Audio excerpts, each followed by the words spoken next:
Welcome. Oh, it's classic because we just started rolling and I forgot to press record on the audio Podmaster. Rookie mistake. That's what happens when I'm writing solo and I don't have the team helping me out, man. We're here at the 15K futures grind right here, but it's right. We'll get there. No, we're making it happen. But Yeah. just a quick intro, man. Last time we spoke, we've obviously had a really in-depth, long conversation here at Playford. We're not going to be doing that. You're playing, you're at physio, you're trained. There's so many things going on. So we're just going to go in to a couple key things this time round and just check in about the journey. So this time round, it's pretty much, is it your third year on tour now, would you say? Like proper year where you've been traveling a lot of the year? Yeah, I'd say it's, I've probably done 2 full years on the Challenger Tour, but I did probably a year of futures before that. Yeah. So with that experience, like you learned so much more. You started to speak last time about just starting to actually understand scheduling for the first time. Like you actually know nothing about it in your first year and you just like everything's like, wow, I just want to play as much as I can and everything's new and excited. And then you start to realize how to be smarter about it. So what sort of lessons are you learning, like with now almost 3 years under your belt? Like, what are you doing better? Or what are you doing smarter now that you just have more experience? Yeah, I think everything is such a learning curve, especially, going through futures and then now playing challenges and finding myself, a little bit stuck, at the challenger level. And, I remember sort of copping a couple harsh losses and really taking a hard look at myself in the mirror and saying, you know what, like I actually think I've gotten a bit comfortable at the challenger level. And what do I need? Yeah. And I was like, what do I need to change to really push through? And I, because futures is a grind, you talk to anyone on the futures tour and it is a grind, you got to sort out your own accommodation. You've got to find transport to and from tennis. You're losing money essentially. And I came in playing futures with a real mentality of, I don't belong here. Like, get me out of here as soon as possible. Yep. I'm going to work harder than everyone here and show them that I'm going to work harder than them. Mad respect. And, I think that's a big reason as to why I was able to push through the futures really quickly and get to the challenges. Yeah. And all of a sudden, I got to challenges and, it's just a bit easier, accommodation is paid for, to and from tennis is easy. They actually look after you pretty well at the challenger level, to be honest. And, and there's a real camaraderie at challenger level and, everyone sort of gets along with each other pretty well.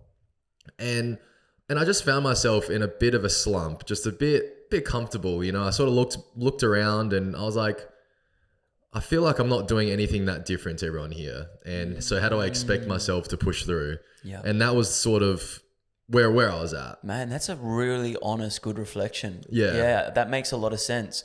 So are you trying to bring that mentality that you had on the Futures Tour now to the Challenger level to go like, wow, like I want to break through this Challenger level and I belong now at that ATP level? And is that kind of the mindset? And what are you doing to actually be different? Yeah. So first, it started with a conversation with my team, with my team plus my management, and I just said, I think I've actually gotten comfortable here. I'd actually, if I go back through all my matches for the year, let's say I played 15 tournaments, and I were to look back, physically I'm healthy at all 15, but how many of those tournaments am I actually really happy with my mental performance? And I'll say 4, 5 maybe, that I was like, yeah, I was good there. I was really good that week. And so what are you doing in those weeks, in the 4? And then why are you not happy in the other ones? What's the difference? It was whether or not I just sort of, whether or not it was nerves or, something about how I just wasn't playing to the best of my ability or just didn't problem solve very well and just shooting myself in the foot a little bit, mentally. And I'd found myself in that a bit of a pattern, and I just said, look, a lot of people travel with physios to be physically healthy every week. I look at someone like a Duckworth and, he's always, such a great competitor, and mentally every week he's giving his all, that. And he travels with a physio. He'd probably prefer to travel with a physio just to be healthy and on court. And I thought, well, I don't really need a physio, but I'd love to be almost as mentally or be that competitive strong week to week. And, so I kind of sat down and said, you know what, I think I need to work with a sports psych or start working with someone who can really help me get better mentally. Okay. And so I said to my management, give me the best you got. Like, give me, I don't care about the money. Like, just give me the best that you got. And started working with Anne, and that was a real game changer. That's honestly, awesome. And I didn't actually know this, bro. Tell me more about it. So, how did you get connected with Anne, and how's that process going? Yeah, so I started working with Anne through my management company. They said she's used her before, and I was like, yeah, and then immediately, I felt the impact. One of the first things we did was, and said, can you just send me through 3 or 4 matches that you're really happy with, that, mental performance plus, your tennis. And I actually struggled to find 3 or 4. Like, so I was, at that stage, I was like, and I was like, yeah, I'm actually struggling to find 3 or 4 where, number one, I'm really happy with mentally where I was at. And number two, I'm happy with the brand that I was playing. And I felt like I had to go back to January, to actually find matches. I'm like, yeah, I'm really proud of that performance.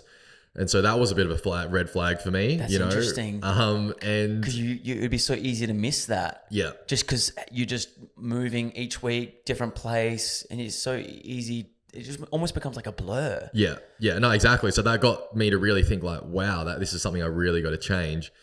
And, and then since, working with Anne and, with the team, and and it's not just her, but the whole team, we've really sort of upped our game and said, no, let's really make a change here.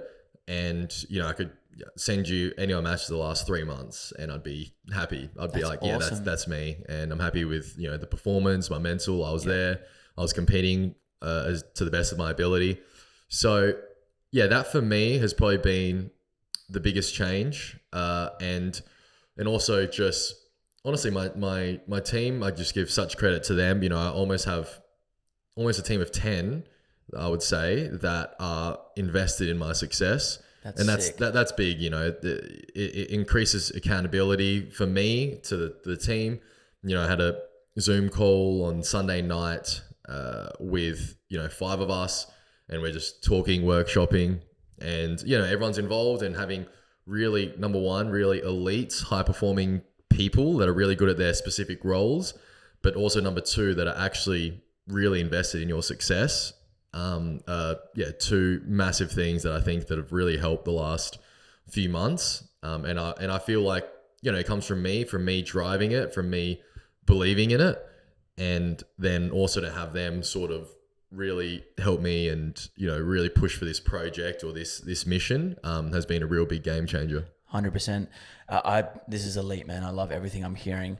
I just want to go back quickly to talk about the sports psych. So since working with a sports psych, what do you feel like Anne has actually helped you with? What concept? How has she helped you actually make a change in your game? Yeah, I think, it's not even that, so much to do with the tennis, to be honest. It's a lot of it's actually, it is with the tennis, but I almost feel like I'm changing a bit as a person as well, to be honest. In what way? Can you dig in a little bit more about that? Yeah, I think, just being a little bit more selfish in a way. I've always been really nice, and everyone knows I'm being really, that I'm almost too nice sometimes. And, I say yes to a lot of things, and it's almost being a little bit more selfish, not in a bad way, but just, my tennis comes first, and just saying, no, I'm not doing X, or like, no, I'm not going to do club tennis, or I'm not going to go to that practice session, or I'm not going to do this, and say, and really putting, that top 100 goal, or that real, top 50 or whatever you want to say, but putting, my tennis absolute number one. And yeah, I think that's been a real change for me personally, and also being a lot more vocal about, I actually don't like when you do that to my coach, or to Anne, or to Daniel, whatever, or like, why are we doing this? I don't like that schedule. I'm going to change it, and just being a bit 100%. More vocal about my opinion. Your wants, your needs. Exactly. Yeah. Whereas I think before I was a bit more of observer or almost a bystander of my own career. Yeah, not taking accountability and responsibility for just your career in that way. Yeah, exactly. And I think with that comes, a bit of almost respect among the team, respect around other people as well, knowing that, that if we're doing something, like they know that I'm happy that we're doing it, and that I'm not going to do something I'm not happy with, or, I'll understand why we're doing it.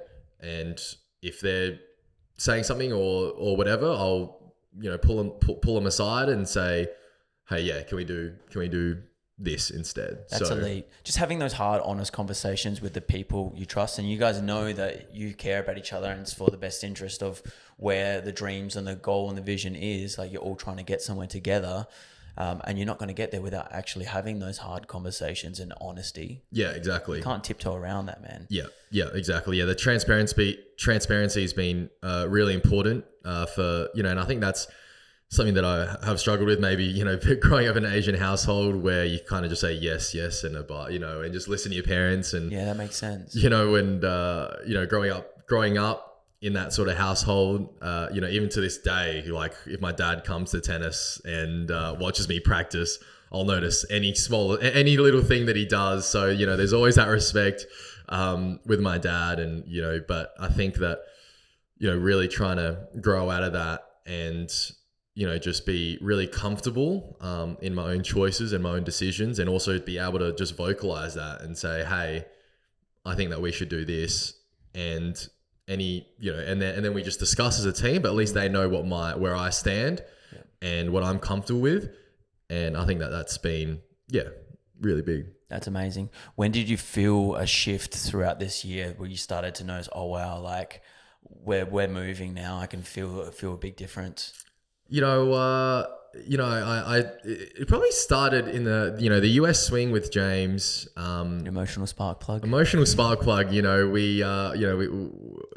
Like sort of in the middle of that swing, I felt like a real difference of, and I remember James sort of made this comment as well, like, and he hasn't really been in the tennis scene that much. Obviously, growing up, he played some juniors and stuff, but he really made a note of, man, you rock up to these challenges. And for him, he's like an outside opinion. So he's just coming in, and it was actually really, really nice to see someone that was a bit out of the game, but also knows the game a bit too. So exactly. He's not like completely removed. Yeah, exactly. So like someone that knows the game, but coming in on the tour for the first time, and and he made a clear observation, and he was like, he said, you rock up to these challenger events, and you just know which ones are just really dialed in and which ones are going to make it. Like he just said, he's like, and he said some names. Diallo was one. He's 87 now. He said Boo was one, and he's like 60 now before he made that run. And and obviously, they were playing well, but you can just tell which ones they're just a bit different. They're doing their warm-ups. They're locked in. And, and I was like, wow, okay, so like, just as someone who knows the game, but is, but just coming on the tour for the first time, can sort of pinpoint 4 or 5 plays that are like, these guys are going somewhere, like they're on a different trajectory, and then that sort of as well almost reconfirmed with me my thoughts of, have I become a bit comfortable here on Challenger Tour, and so. Yeah, that sort of reconfirmed that with me. And I was like, if it's evident to him, like within a week or two, then that means I as well need to step up my game and, be different and try and stand out a little bit more. Yeah. And then I started working with Anne as well halfway through that US swing. Okay. And, and I don't think it was a coincidence that I made final of Lexington that week. We literally had first session right before that tournament. So, a full refresh, hey? Yeah. It was a full refresh, and all of a sudden I made a final of Lexington, and then a few weeks after that I qualified at US Open, and so I think that would have happened without everything coming together. Yeah, perfect storm. Just having James there, realizing what was happening, working with Anne, getting more clear on your boundaries and setting your goal and going out, no. I'm too comfortable. I can do more. And just Yeah. all of these things coming together, and you can see you're paving a new way. So then how did that lead into the US Open qualies? So throughout the year, you were in qualies of every single Grand Slam, which is obviously amazing because it funds your year. Yeah. You get a decent paycheck for that, so you can then invest it in the right ways. And correct me if I'm wrong, but you won a round at the French and Wimbledon, which obviously boosts up finances even more, and put you in a better position where you can invest your money again. So what was the intention leading into the US? How were you able to actually win your 3 matches to get into the main draw? How did all that unfold? So I actually think a lot of the work for that US Open was done, honestly, 4 or 5 weeks before. Like, you know, we'd made it a target to qualify for US Open. And, you know, that sort of started 4 or 5 weeks beforehand. We're talking about it. We're thinking about it. We're believing in it as a team. And we're already talking about, you know, preparing myself to win 3 matches at US Open. So a lot of that work was honestly done 4 or 5 weeks in advance, and we're just building into it. And I think that was a real big difference compared to French Open and Wimbledon. I thought that at French and Wimbledon, at Wimbledon was probably a little bit different. Wimbledon, I genuinely believed that I would qualify, or genuinely believe not that I would, but I could. Mm-hmm. And I think that was the difference. And at US Open before, I was like, I'm going to qualify. You know, I really believed that that I would qualify. And, you know, almost changing that mentality of, you know, I'm not here to make up the numbers and just pick up a paycheck. Like, I'm actually here to win some rounds and do some damage. Whereas at French Open, Wimbledon, it was probably more of a mentality of like, oh, I could qualify here, you know, and it's almost a big difference. Hey, yeah, it's like, it's a big difference, and it's almost, you know, you win a round, you win 2, and you know, you're a bit surprised. But I mean, I wasn't surprised at all that I qualified, you know, like at US Open, I wasn't, you know, I won a round, I won 2 rounds, and it was like, of course, like it wasn't like oh wow, like I'm here 3rd round of qualies, you know, and I could qualify, you know. It was more like I warmed up, same routines, woke up, same routines. And it was like, yeah, of course, tick next, like, and that was sort of, you know, not in an arrogant way, but just in a way of, I was already in my mind. I was already there. I believe. Yeah, exactly. Like in my mind, I was already at main draw. I just had to tick a few boxes. You know, I just had to win some tough matches. Yeah. You know, on the way there. But none of it was a surprise. It was all pre-planned.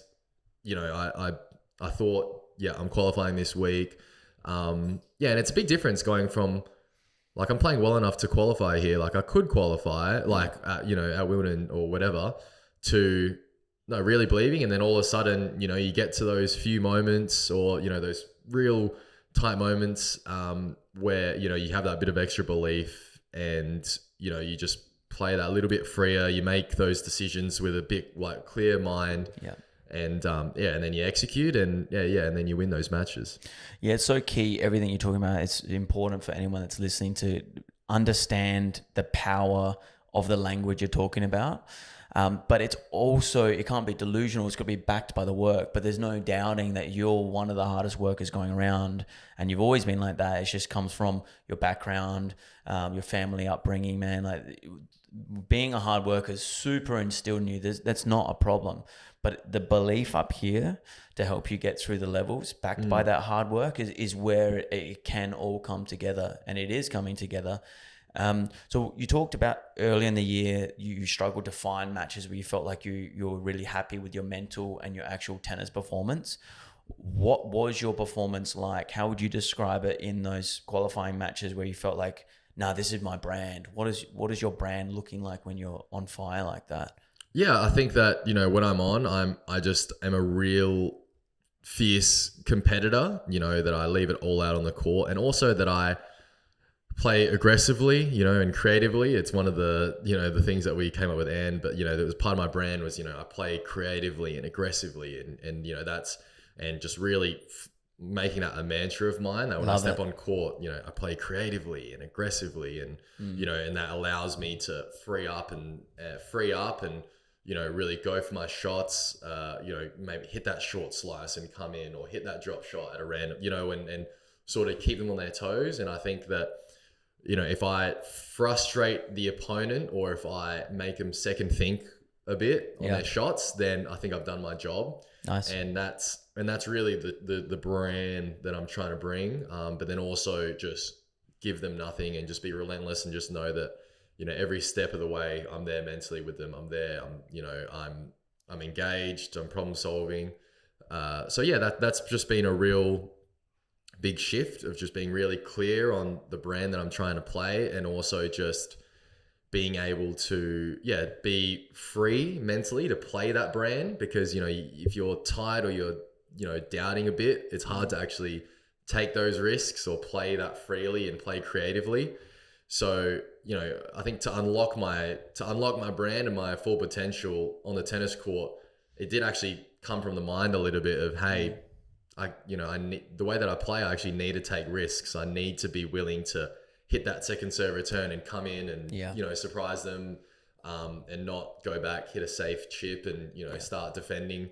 So, you know, and all that sort of, came from almost unlocking myself mentally to being able to play the brand that I need to play to, I guess, contest with some of the best players. For sure, 100%. So that obviously led to Arthur Stadium playing against Alcaraz. We could talk at length about the experience. I could ask you the classic questions. Oh, how was it, man? But what I want to ask you instead is, when we think about some peak experiences, and you go back to a memory, there's flashes that will come through of key moments. What I want to know is, if you think back to that match, what are the flashes of key moments that stand out from that match and that experience as a whole? Yeah, so if I were to look back to that match, I'd say that the biggest thing was that, you know, the start of the day, I was actually quite fine, to be honest. I was actually, you know, same routines, all good. And then it's like a production, like it's a big production, you know. I remember being absolutely fine, you know, warmed up, great vibes, good energies. And then I'm in the locker room, and Alcaraz is behind me. I'm in the locker room, and then I'm about to be interviewed by Kyrgios, so he's standing pretty much right where you are. So wild as well. Yeah. You've just grown up with him and you guys are mates. Crazy. And I remember, you know, the camera's going, and the producer being like, you know, okay guys, you're on in a minute, like an hour and like a minute and 5 seconds. Okay, 40 seconds. And I was like, and I just remember you know, her being there doing this countdown, and then all of a sudden it just like sank in of like everything that was happening. And, you know, and I remember her going like 5, 4, 3. And then when she did those things, like my heart rate just went to like 200. I was like, oh yeah, okay, this is happening. You know, whereas the whole time, you know, I'd sort of been like, oh yeah, you know, it's gonna be great, sick experience. And, you know, and then my heart rate just shot up, and I was like, oh wow, now the nerves are like, really starting to sink in. And then walking out was really cool. And, you know, and I remember, you know, at the start of the match, people saying, you know, you can beat this guy, or, you know, people saying like, you know, you can really take it to him. You know, he's got 2 arms, 2 legs, you know, you can do this. And, you know, and I think, to be honest, at the start of the match, I probably had a bit of a mentality of like, oh, I could win this, but it wasn't like I'm going to win this match, you know? And I guess I didn't want to be like, it's pretty hard to say, oh, I'm going to beat Alcaraz when he's won the last 2 slams and really believe that, you know? So, and, you know, I get down 4-love in about 10 minutes. I remember looking at the clock, you know. Me and TD were watching. Yeah, it was, you were finding your feet. Yeah. I mean, I remember going and I was like, oh, wow, this could be like the quickest match on Arthur Ashe history. You know, 4-love 10.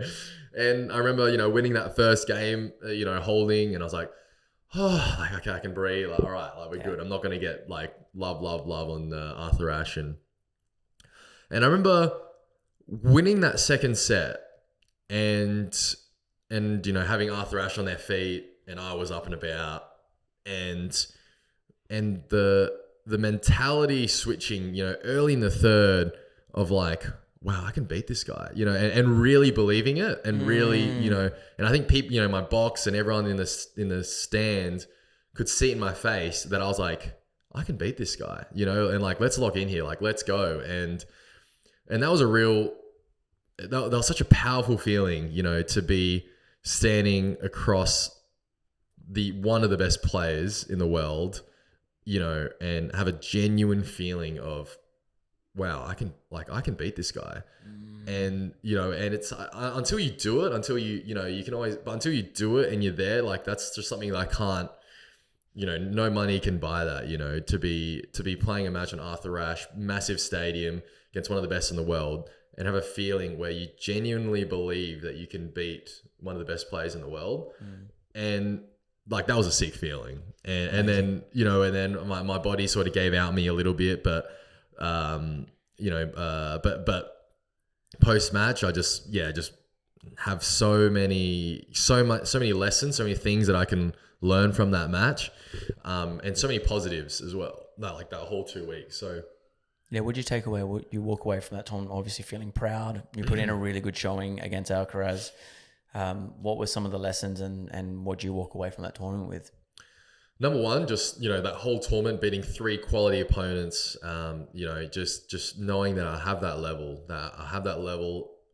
it's not just a flash, I have that level. It's not just a match, but I have that level to sustain over 4 matches playing really quality tennis. And 2, just, man, what an absolute beast like Alcaraz is. And, I remember coming back from that match, coming back to Adelaide, and I was just doing 2-a-days in the gym, like a strength plus fitness, or, vice versa, or something like that, for 10 days, 2-a-days in the gym, plus a lot of hitting, and just really trying to work on my physicality. Because I thought the tennis was there, to be honest, but just ran out a bit of steam. And, maybe it was a bit of nervous energy, Definitely, which it could be part of it. Yeah, pretty understandable. Makes sense. What does ball feel like? Is it different to what you've experienced playing against anyone else? Just his ball, how fast, the spin, just the physicality. Yeah, his ball is just nothing like I've ever faced. It was incredible because, like, not only is he really he's super quick, right? But it's just aggressively how quick he is. Like, the amount of times I hit a slice, which, man, like 99% of people would have been absolutely fine. But just the way that he just got around lightning and just blitzed the forehand, I was like, wow. And, as soon as I hit a slice, I just see his racket like this, and he's like, getting ready for an off forehand. I'm just like, okay, here we go. It was just like my slice, I just had to be perfect. If they were a little bit middle or a little bit floaty, I thought the point was done. So, just the way the weight on his shot and the way that he finds forehands, plus his ability to turn defense into offense, incredible. Like, the amount of times I hit, like, I thought I hit a good shot, and then he just stabs his left foot out, hits a backhand cross court, something like that, much like one of Sinner's weapons. Yeah.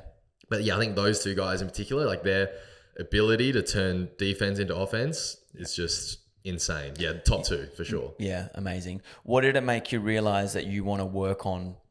You spoke about obviously the gym, but are there specifics in your game where you're thinking, wow, I'm going to do this so much better to start to give myself a shot at this level more? Yeah. I thought off the ground, I was actually all right. Like, I thought, if I was just physically a little bit better, I thought off the ground, I was actually really competitive. But I thought, my serve, I thought if I could just get 1 or 2 free points per game rather than really have to earn every single game, like service game.